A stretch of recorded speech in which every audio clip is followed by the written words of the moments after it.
Hello, everyone. It's Guy Raz here, and this is The Great Creators. This is where I have conversations with some of the most incredible and accomplished actors and musicians and performers of our time. And my guest today left for Hollywood at age 16 with her mom. They lived in a car for some of that time. It is two-time Academy Award-winning actor Hilary Swank. We just put everything in our car and we drove down to Los Angeles with like $75, my mom said, and a mobile gas card. Today on the show, you'll hear about Hilary's humble beginnings and fighting for roles in Hollywood, including the groundbreaking performance as Brandon Teena in the film Boys Don't Cry, a film she won an Academy Award for. You became Brandon, like you lived as a man to prepare for that role. The importance of passing legitimately as a boy was really important. So if I would go out and, be ordering food and someone would say, hey, she wants a veggie burger, I would say, oh, they said she. I wonder what I did there to make them think that I was a she. And then I kept just playing with that. Hilary also looks back on that role 25 years later. Now we live in a day and age where trans people could audition for the role, right? Yeah. And if there was an actor who was trans who was better suited to portray themselves, essentially, then it should be theirs. But I also feel like we're actors, and actors should be able to portray anything that is put in front of them if they're right for the role. So enjoy this conversation with two-time Academy Award winner Hilary Swank. Hilary, I want to talk about your childhood a little bit, because I know that you grew up in a sort of a lower socioeconomic household. I know that your dad had been in the military, and then he was a salesman. And when you were a little girl, you moved to just outside of Seattle or Bellingham, Washington. And you guys lived in a trailer, right? Mm-hmm. Yeah. We did. I grew up in, like you said, Bellingham, Washington, where I actually am right now. And it's a beautiful part of the world. It's one of my favorite places on earth. And I grew up in a trailer park, which was no big deal to me. I had a roof over my head, and you don't know any different. Don't know any different until you're taught that that's different, and that it might not be the societal norm or the societal's idea of what is normal and okay and accepted. But to me, it was certainly nothing. It meant nothing. I was cozy and had food and shelter. But yes, I learned about classism at a very young age by the way parents, actually, of my friends reacted to where I lived. Yeah. And do you have siblings? I do have a brother. He's 8 years older than me. So as a kid, I know that you were, sports was a big part of your life. Yes. Swimming, gymnastics, and you were good. You were a good athlete. Thank you. I wasn't there to see you and cheer you on, but I've read that you were a good athlete. Like you actually achieved. I'm just teasing you. I really love sports. It has informed who I am in a very big way, from how you need to get out of your own way to be able to push through barriers that are in front of you. And that's a myriad of different things at different times, right? It helps you work with other girls for a common goal, to work together to get there, which is obviously super important in life as you grow, because we all need to collaborate in some way and work with others to an end goal, and help just support one another. But I think the biggest thing for me was to understand, well, one, I love competing with myself. I like to push myself to new limits all the time, or past new limits all the times. Still to this day, it's something that I get a lot of, I would even say, joy from. It's a way for me to grow and to continue to achieve. And And sports continues to give me that. Unfortunately, we don't have organized sports as adults in a way that we did as kids. And I don't know why, because I think a lot of people would enjoy that if they had the time. But I started playing tennis at 38 years old, and I am obsessed with it. Would you describe your childhood as a happy childhood? No, I wouldn't. Both of my parents were very busy. My brother wasn't around. Because he was 8 years older than me. So when I was really young, he went to a military academy in the Midwest, and so he wasn't around when I was little. And then when I was 7, he moved out of the house because he graduated from high school and went off to have his life. So I felt like I was really lonely.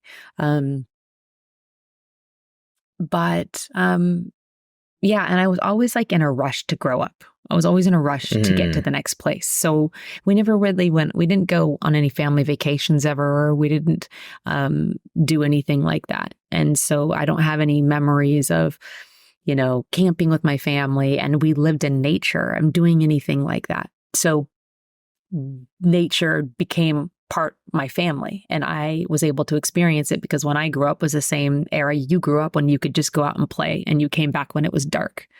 Yep. And I think as kids, our generation, I didn't want to be a kid. We had independence, but I wanted to be an adult. Oh, that's interesting. I really and did. What was your socioeconomic background? Well, it was middle class, Southern California. Okay, so then it didn't have anything to do with mine of like, I got to get out of here and I want to, Yeah, it was more about just being totally independent. I can't remember why. I didn't love being a kid, but when you were,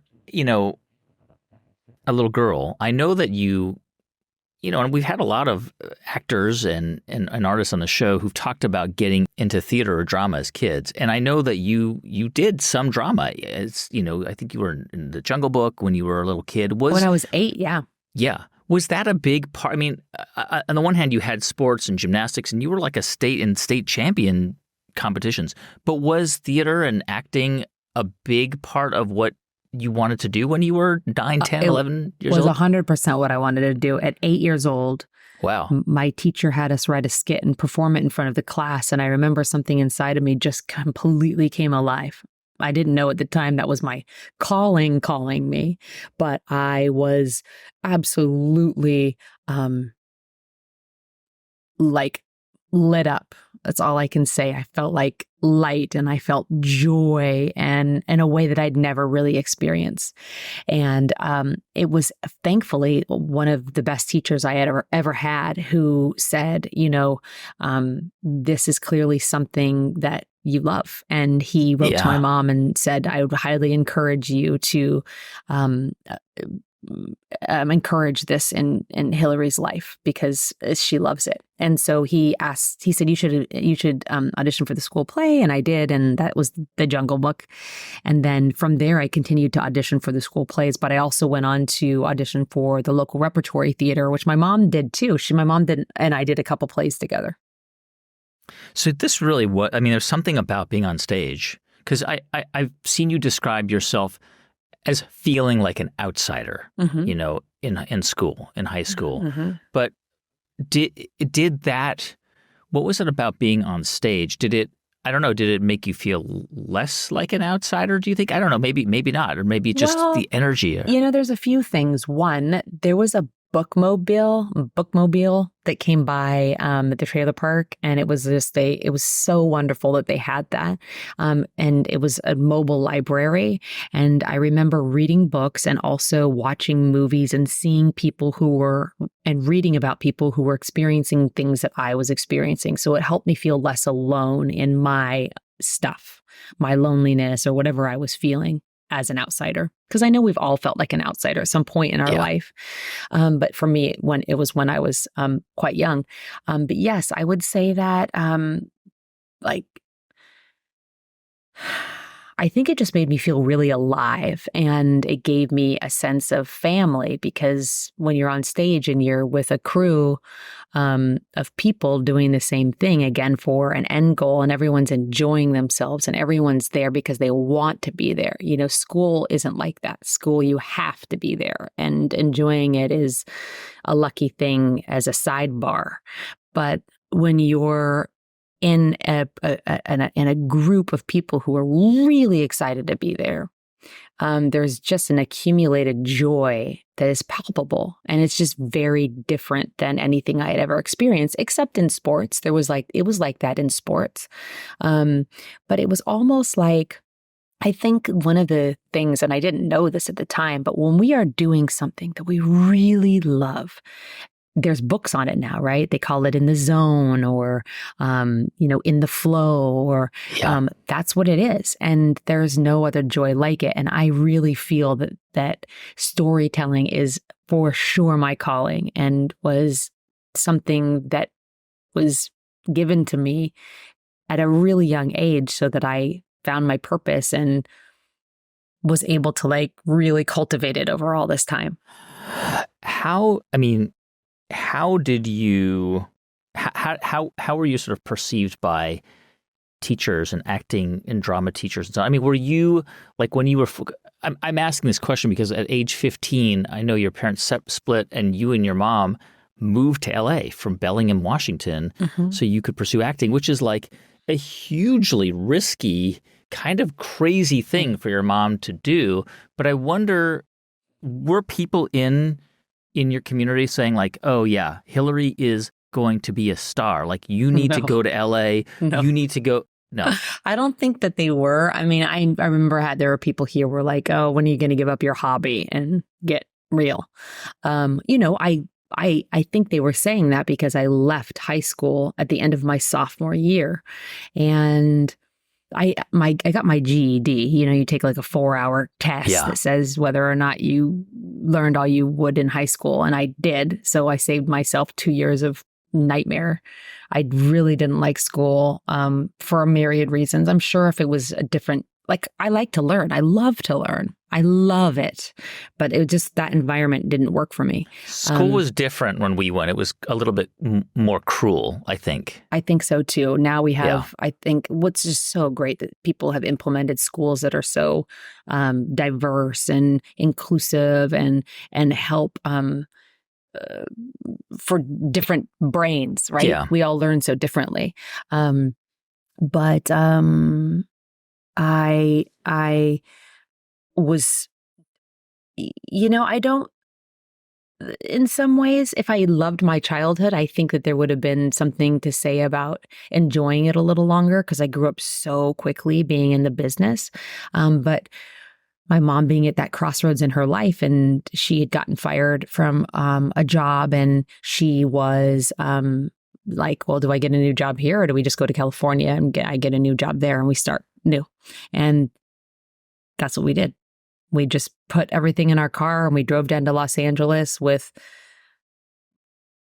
$75, my mom said, and a mobile gas card. We had a gas card, so we would go in and get food off that card, and we'd go into Denny's and we'd get the Grand Slam breakfast that was something like $1.99, but you got pancakes and eggs and everything. And we'd share that, and that was our biggest meal of the day. And it was exciting, though. It's, as a parent, and you're a parent, it's kind of nuts that she did that. Yeah. I don't, my babies are only 10 months old, so I don't know, where life leads anybody. And I think I can see how it's crazy on one hand, for sure, because there's so much that's unknown. But I think also it was just this kind of amalgamation of everything, this confluence of everything coming together at once. Her getting fired, my wanting to go to a lot of people encouraging my mom to send me to LA, agents who had me auditioning on tape for things down in Los Angeles and getting callbacks, and people wanting to see me, but wanting to see me in person. There was a lot of things that were kind of bringing this together. But I think the biggest thing was that we went with no money. right? Yeah. Because that is a big unknown. But my mom, she really bore the brunt of the worry. I mean, for me, it was this great joy. I was going to try and live my dream. So, I mean, it is like a movie, right? It's like it's the story of thousands to tens of thousands of people who come to Hollywood to try and make it, and most don't. And the odds are stacked against you. Like the chance that it's going to happen is very low, right? And so, I mean, yeah, like you would show up at auditions, and there'd be hundreds of other young women auditioning for the same role. Yeah, and I think it was during a time when it was much harder to break into the business. I think it's a lot easier now, strangely, because at that time, it was only movie stars did movies. There were no newcomers. And now there's so much content. And now there's so many different ways to get your face out there. And, you can do YouTube and become a YouTube star and have people find you there and then want to hire you. Or, there's just so many different ways to break into the business. And at that time, it was very kind of exclusive and thankfully, this thing called the independent film came along that movie stars didn't want to do because it was too risky, and it allowed people like me to break in. Tell me about your ambition, because you're 15, and it would be in about 2.5, 3 years before you actually got. Maybe you got some small roles, but I think 92 was Buffy. You were in Buffy the Vampire Slayer, which was your film debut, a big turning point. But how? I mean, in order to kind of withstand the no's and the rejections and the call, showing up and then not getting the part, like you have to have ambition and perseverance. And how did you keep going? Because I don't think it happened for you right away. I mean, how did you keep showing up and keep saying to yourself, okay, I'm going to do this. I'm going to make it. Well, that's a really good question. And I don't know what instills in people perseverance, right? I think hands down, one of the things that inspires me the most still to this day is people who persevere through adversity. I find these people to be just mind-blowing when you hear their stories of what they've persevered through. And my parents instilled a great work ethic in me, but look, I was doing what I love. So even when I was having rejection and I wasn't getting jobs, I was still getting the opportunity to audition and meet people. And there were great casting directors who taught me so much because I didn't go to acting class. My acting class was learning it through process and kind of really doing bad television and watching myself and going, oh my gosh, don't ever do that again. That was horrible, that kind of works. And, okay, try that next time. And that kind of thing. I did start studying later with Larry Moss when I got Boys Don't Cry. But up until then, it was just kind of this learning curve of watching myself and working with casting directors who really worked with me. But I loved it. And I love to work hard. And I was doing what I wanted. And so to me, it didn't feel like work. But when I look back at how much time was put into it. I mean, sometimes I would have 5 auditions a day. And at the time, we didn't have these maps and we didn't have phones. We didn't even have pagers at the time. And so it was you had that map, the Thomas Guide or something like that. And you would look up, Q7 and you'd go, okay, that's where I'm going to go. And you'd have to figure out how to get through Hollywood. And I would have a bunch of clothes when we were living out of our car. So I would have all these clothes in my car and I would change clothes for each audition. And it was fun. It was a great adventure is what it was at 15 years old. But yeah, it was a lot of work and it was a lot of rejection. How much of a turning point was that role in Buffy the Vampire Slayer? Did that kind of open the floodgates for you in 92 or not quite? No, I didn't. I think it was every job was an opportunity for my representatives to say, oh, she just booked this. Oh, and she just booked this. And they were like, oh, okay, well, we'll see her. We're interested in, in seeing someone who's booking things. But it wasn't like it was a stepping stone by any means. But it was a great opportunity to have fun and learn and a big deal to be in a movie. I read that because you got a pretty big role on one of the biggest shows on TV, Beverly Hills 90210, in '97, and you were on that show you were basically written out after 16 episodes. And I read that that was very discouraging. That was a point where you wondered whether you would make it in this industry. Did you consider doing something else or leaving? I never did. But I don't think I was discouraged because I thought, wow, I'm not good enough to be on this show that's way in its 8th season and no one's really watching it even anymore. And it's way past the heyday with Luke Perry and all the hype. And so I thought, wow, I'm not good enough to be on this. And no one really explained why. Well, they kind of did. They just said they didn't want Ian Ziering's character to be attached, but I didn't believe it. You were Carly Reynolds on that show. Yeah. But I think the funny thing is that it's not funny, but it's just was a beautiful reminder that fate doesn't work in such mysterious ways. And if you really trust what's happening when one door closes. I got Boys Don't Cry 2 months later. Would have never been able to do it. That wouldn't have happened had you been committed to another year on Beverly Hills 90210? That's right. I would have missed it. So you would have missed the opportunity to even audition for it? Well, I wouldn't have auditioned for it because I wouldn't have been available. Yeah. And that wouldn't have been right? So my agents wouldn't even have put me out there for it. It is amazing because it's a reminder that out of failure, failure is often a blessing. There's a reason why people fail. There's whether it's God or fate or whatever you want to believe in, there's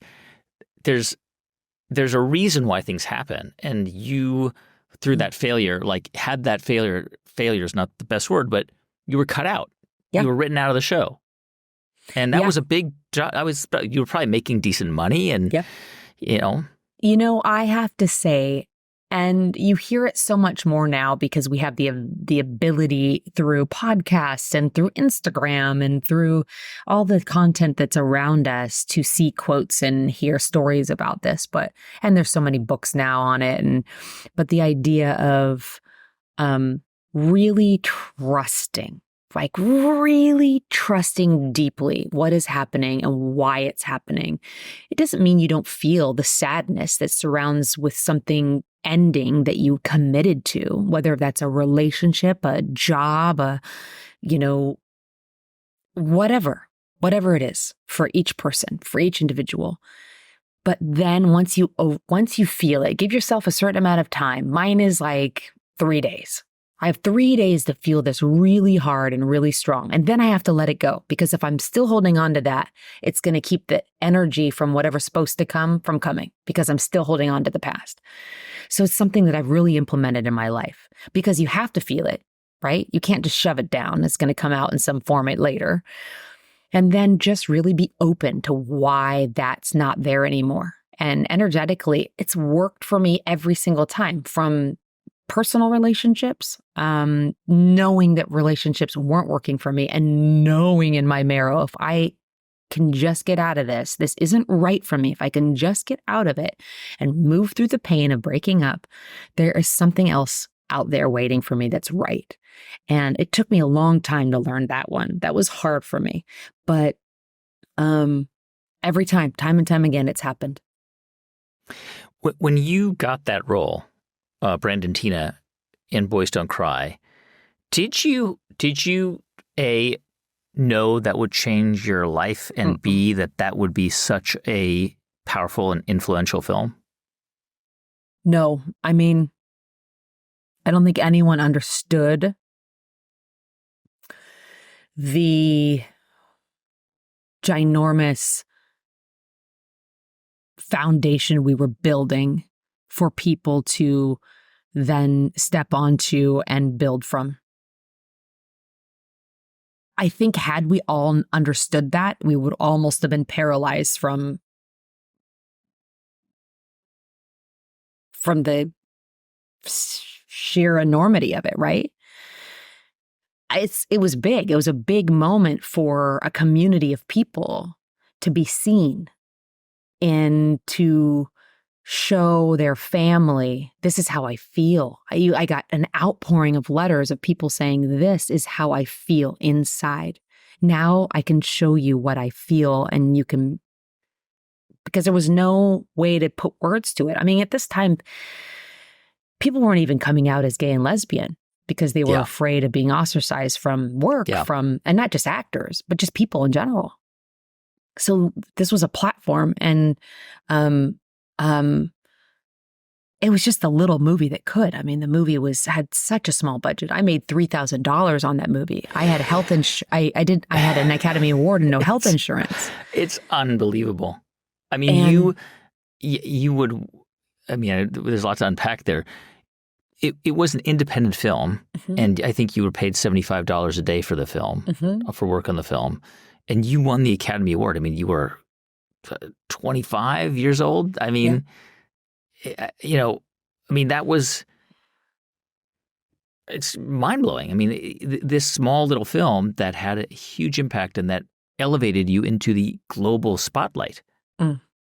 Yeah, I feel like I was shot out of a cannon because it was so unexpected.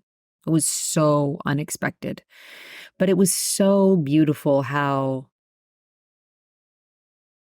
I think society was ready to embrace it. That's why I said when I accepted my Academy Award, we've come a long way. It was meant for a couple of things. One, yes, we've come a long way that we made this movie and we were able to make this movie and the movie was accepted in this way, but also that it was accepted by people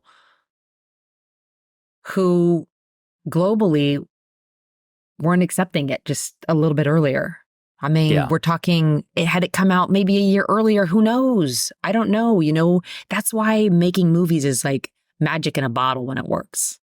Is that lightning in a bottle? Lightning in a bottle. Yeah, same. Magic in a bottle works too. This role, I mean, as you say, this was the first kind of mainstream film about a transgendered person. And this was also, this would come to be your kind of signature as an actor, which is, and there are other actors who've done this, Ray Fiennes and Marlon Brando, or, even Jim Carrey when he was playing Andy Kaufman. Like you really, you became Brandon, like you lived as a man to prepare for that role. You lost all of your body fat. You strapped your breasts to appear as if you were a boy. Like you did this in your normal life as you were preparing for the role. Tell me a little bit about that process and how how you use that to become characters.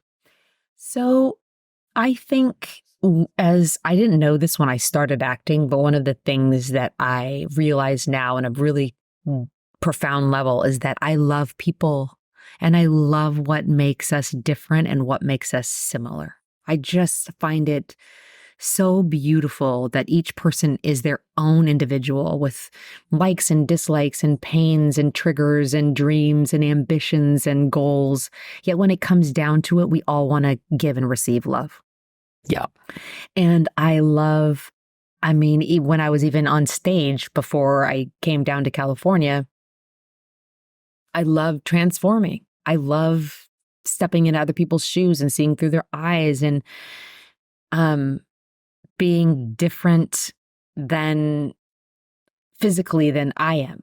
I just like that. Whether it's muscle or passing as a boy and whatever it may be. And for this movie, the importance of passing legitimately as a boy was really important because, of course, everyone on set was going to pretend that I was a boy because that's what their line said. And we were just going by what we were given. But I wanted everyone to really believe that I was a boy.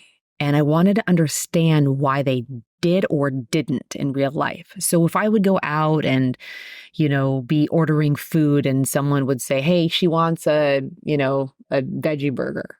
I would say, oh, they said she. I wonder what I did there to make them think that I was a she. And then I kept just playing with that. Going out in public. Yeah. Going out in, like on the streets, just dressed up as a boy. Yeah. I went home. I went to New York and I did my final audition.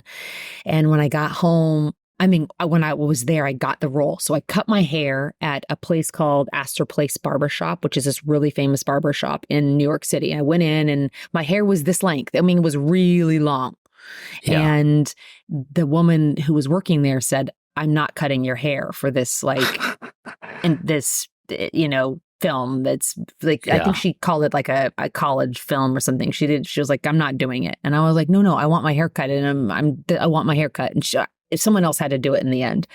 And so my hair was all short. And I remember I was married at the time to Chad Lowe. And I asked him to come visit me down there. And he met me at the Starbucks right next to the Astor Place. And he walked in and he looked around and he looked right at me. But then I'll show you. He went like this. And just went right by me. And I was like, this is great.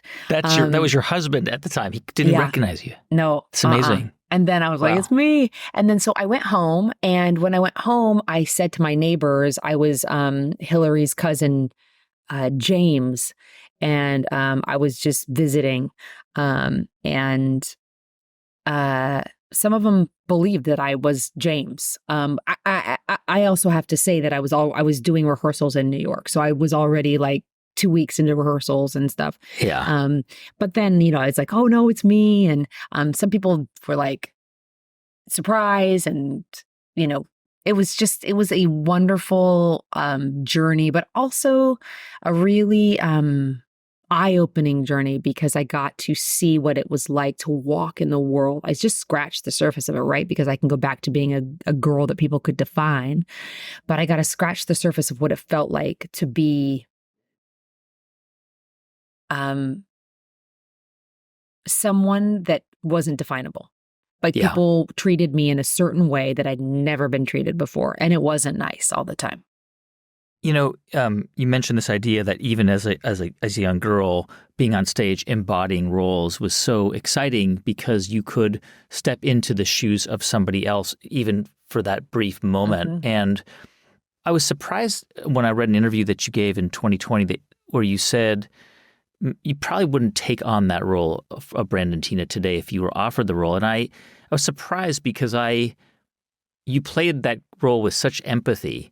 And of course, you are not a transgendered person, but you were able to bring that character alive. And I wonder if you still agree with that. Would you turn it down today? Thank you for asking that question. I think that there was a misconstrued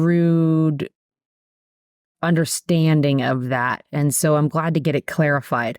Yeah. What I meant, which I don't think came across, was now we live in a day and age where trans people could audition for the role, right? Yeah. And if there was an actor who was trans who was better suited to portray themselves, essentially, then it should be theirs, is essentially what I was getting at.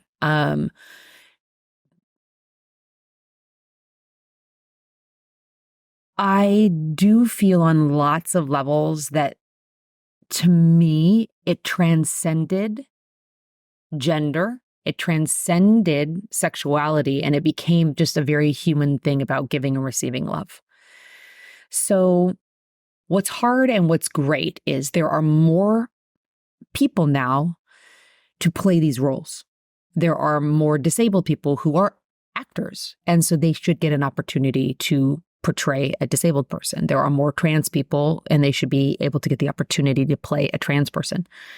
This is going to probably be upsetting to some people, but I also feel like we're actors, and actors should be able to portray anything that is put in front of them if they're right for the role. And the director says, yes, that you are who I envision. Yeah. So that's challenging, right? There's also something to say, like, I don't think that a trans person shouldn't play a cisgender. Right. Right? I mean, why should they just be stereotyped into playing only trans people if they want to play a cisgender? So if they audition for cisgender roles, I'm not going to be upset if they get it. Yeah. Does that make sense? And I know that's a hotly debated conversation, but I also feel like if there is a deaf role to be had, I would like to audition for it because I'm an actor and I portray other people. And your job is to do that with empathy and with sensitivity. Right. Exactly. And I think, to me, acting is empathy. That's what acting is. You're empathizing with and that's why people love movies. And that's why people love storytelling, is because they get the ability to empathize and see through those different eyes and walk in their shoes for just a moment. Do you ever, and I mean, we're not going to be able to talk about all your films and all of your roles because there are too many, and all of your Academy Awards because there's more than one. But do you feel like a part of you changes with Yes. some of the characters you become? What 100%. Yeah. Well, acting by nature just blows open your blinders of how you see the world, because it has to. If you really step into their shoes and you really see through their eyes, you have the ability. Brandon Teena, since we're on that, is a great example. I was able to, again, it's scratching the surface because it's not my life. I don't walk around every day being a person that people can't define and them trying to navigate through that world. But I did get an inkling of what it felt like and how ostracized it can feel and how lonely it can be. And really how ridiculous it is that people are so close-minded to letting people live and let live. And so you can't step in someone else's shoes and feel that even briefly and not have it change you fundamentally, deeply, and profoundly. So I feel like I do get this opportunity to play these roles that are so rich and imbued with so much beauty that's so different than how I've lived my life, how I've walked in this world. And yeah, it's going to completely change me, right? When you look at a script that is sent to you to consider, what kind of questions do you ask yourself about whether this is a character you want to be and a film you want to be in? Well, it's just something I feel. It's a feeling you get. Sometimes the scripts don't always work, but the character does, and I'll try and fix the script so that we could make something to showcase that beautiful person. And, Clint said it really well. He said, you always aim for the bullseye, but you don't always hit it. And that's just the way movie making is. You can have a perfect script, perfect characters written beautifully by the best director with a ton of money behind it, and it doesn't always work. So there's a lot of odds that are stacked up against every movie. And that's why anytime I watch a movie, I can see the beauty that was put into it by people who came together hoping that it would be something. But I kind of went off topic. What were you asking me specifically? Yeah. Well, no, I mean, it's like you, how do I you choose? said this. Yeah. So, there are a lot of people who play it very safe and only work with well-known directors or only work with studios. Someone believed in me at one point. A lot of people have believed in me and given me a chance. So I like to give first-time filmmakers a chance. First-time writers a chance, if I see something within it. And, I hope obviously for the best that it works, but it doesn't always. It doesn't. But that doesn't take away from the experience working, that everyone did come together and everyone did for a moment, 6 weeks, enjoy a process of collaborating and doing something they love. Going back to what I was saying when I was on stage and people were there doing something that they loved. And with an independent film, everyone's there because they want to be there, because people aren't getting paid. Do you, I mean, they're getting paid, but not a lot. Yeah. Do you, when you sort of, to that idea, like, has there been a film that you've been in that you were surprised that it didn't maybe land in the way that was you expected it to, that you felt it was so much better than it was received, or that it just didn't do well? Or, is there a film in particular that you can think of where you were just kind of surprised? Freedom Writers. Freedom Writers is now, I think, a really respected movie that a lot of people come up to me about and say, I love Freedom Writers. I love this movie.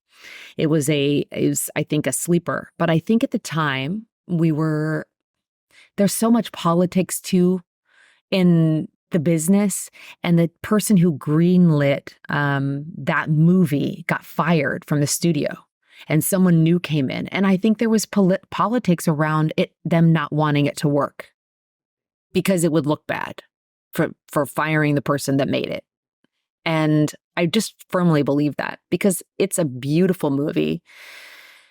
And Richard LaGravenese just knocked it out of the park on every level. And the actors in it, they were so real and rooted and grounded. And I learned so much from them. I loved making that movie. I love Erin Gruwell and what she continues to do to this day to help young people.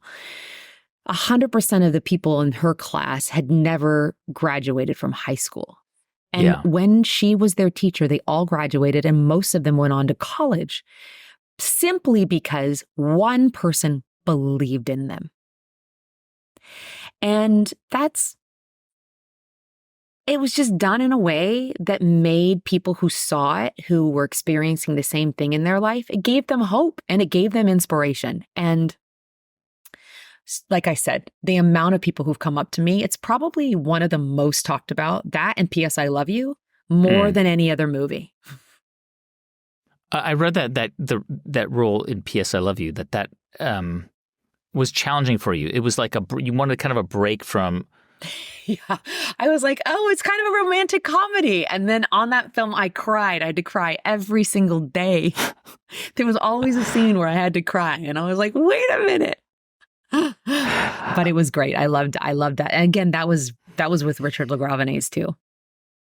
Your latest film is called Ordinary Angels. It's an amazing story. It's about a town, a community in Louisville that sort of rallies around a little girl who needs a liver transplant in the midst of a massive snowstorm. This true story happened in 1994.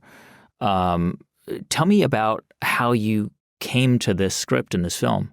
I love this movie. I love it because I love it for many reasons, but one of the first is because it keeps me connected to my dad, my beloved father, who passed away, I think, in 2017? 2021. 2021. Mm-hmm. Yeah. He passed away just not so long ago. And it was October 1st, 2021. I got offered this movie 3 months after he passed. If you talk about fate, right? It was like he sent it to me. It's a movie that would be his favorite movie of mine that I would have done to date. But also the idea of how organ transplants save lives. It's hard because in asking for prayers to be answered for a loved one to get a transplant, someone has to pass away in order for that to happen. So it's a really challenging thing to navigate. But clearly that's one of the issues of that the movie talks about. And yet it's also so beautiful because it's about this woman who's imperfect, like we all are, who makes it part of her mission to help this young girl get this liver transplant, and she is full of life and joie de vivre, and she doesn't take no for an answer, and she perseveres. Talk about perseverance. I feel like it's a very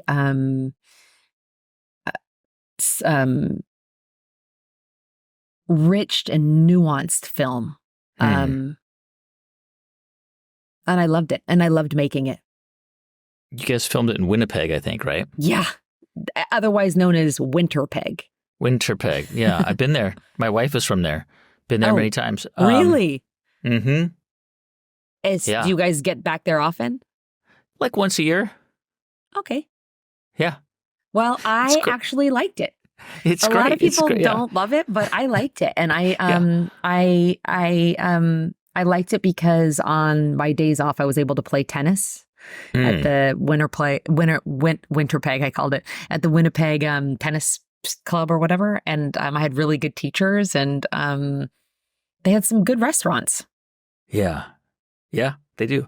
Tell me, I know that Meryl Streep is like a hero of yours, and there's an anecdote that you've told where, like, when you were first nominated for an Academy Award, I mean, you were unknown. All of a sudden, you're nominated, and then you win, and you see her there, like you meet her, your hero there, and I think she like planted a kiss on your forehead or something. She is in a different generation, right? She's a quarter of a century older than you, and vibrant, making lots of films, widely respected, probably almost universally seen as the greatest actor of her generation, of all time, and you are now, you've got a long career ahead of you, and you've done all of these roles, and you're in Ordinary Angels. Are there characters, are there archetypes that you haven't been able to explore that you want to explore? Are there characters that you really want to become? That's such a good question. There's not a genre or a specific person I can say that I'd like to step into their shoes. But I feel like I still have so much to learn and give. And I don't know what that looks like exactly, but I feel like, and I hope that I get that opportunity to continue to challenge myself in new ways and go to other levels, gradations of acting and my skills, finding directors who can help take me there, help guide me there so I don't just rest on what I know how to do. I really hope for that. And that's my next kind of goal. I feel like there's still so much I want to explore, and I love being an actor. One of the things that I found when I became a parent was I didn't lose my passion for what I do, but it became secondary in importance, And in fact, I didn't do this show or How I Built This or my other podcasts then. I mean, I created them after and had more success after I was a parent. But being a parent, like, it shifted my priority. It was my kids. Like, my life, the one role I had was to create independent, good, kind citizens, right? That was my job. It's funny because when you say, what is it that you want to do next and what roles, it's definitely now going to have to be very specific in order to take me away from them in the capacity that you need to film. I mean, we work 12-hour days is a short day. Yeah. We work 15, 18-hour days, and this goes on for weeks. And I don't want to be away from my children that long. And especially in these really, I don't know any year where I could say, oh yeah, for 3 months, I can do that. So it's going to have to be a certain job that that ticks all the boxes that I just said about what I'm looking for to grow as an actor and as a storyteller, but also they're going to have to just be understanding that I can't work those types of hours because I'm not going to miss out on this time. You can't get this time back. And it's the same thing when people said, what, you're going to take off how much time to take care for your dad? Right. You're going to miss out. I'm like, miss out on what? if I'm not here, I'm going to miss out on time with my dad.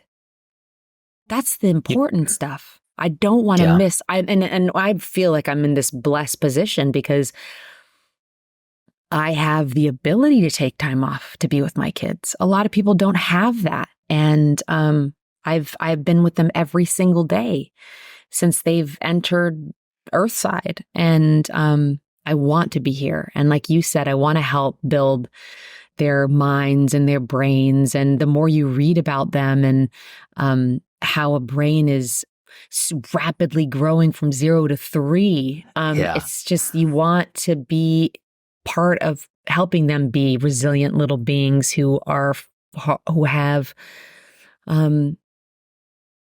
healthy brains. Yeah. Forever. And it's a clarifying place to be because it's like talking about taking care of your dad. Like for 3 years, right? You really had this clarifying focus. Yeah, that's right. And it's the same thing. Yeah. Now. Yeah, exactly. And it's nice. It's really nice. It's a gift. It's really beautiful. And it's also nice that that I have the ability to give them all my focus. You know, I'm not pulled with wanting to make a career work. I've had that. And now I can focus on making this work. Hilary Swank, thank you so much. Thank you, guys. So lovely to see you and speak with you and be on your show. Hey, thanks so much for watching my conversation with Hilary Swank. You've been watching The Great Creators. If you want to find out more about Hilary, check out our website, thegreatcreators.com/swank. And of course, this is also an audio podcast, and you can find it wherever you listen to podcasts. Just search up The Great Creators on Spotify, on Apple, on wherever you listen to podcasts. And also check out our website, thegreatcreators.com, for incredible conversations with people like Tom Hanks and Jason Sudeikis and Stephen Colbert and Sigourney Weaver and many, many other actors and musicians. Thank you so much for watching. I'm Guy Raz. We'll be back next week with another conversation right here on The Great Creators.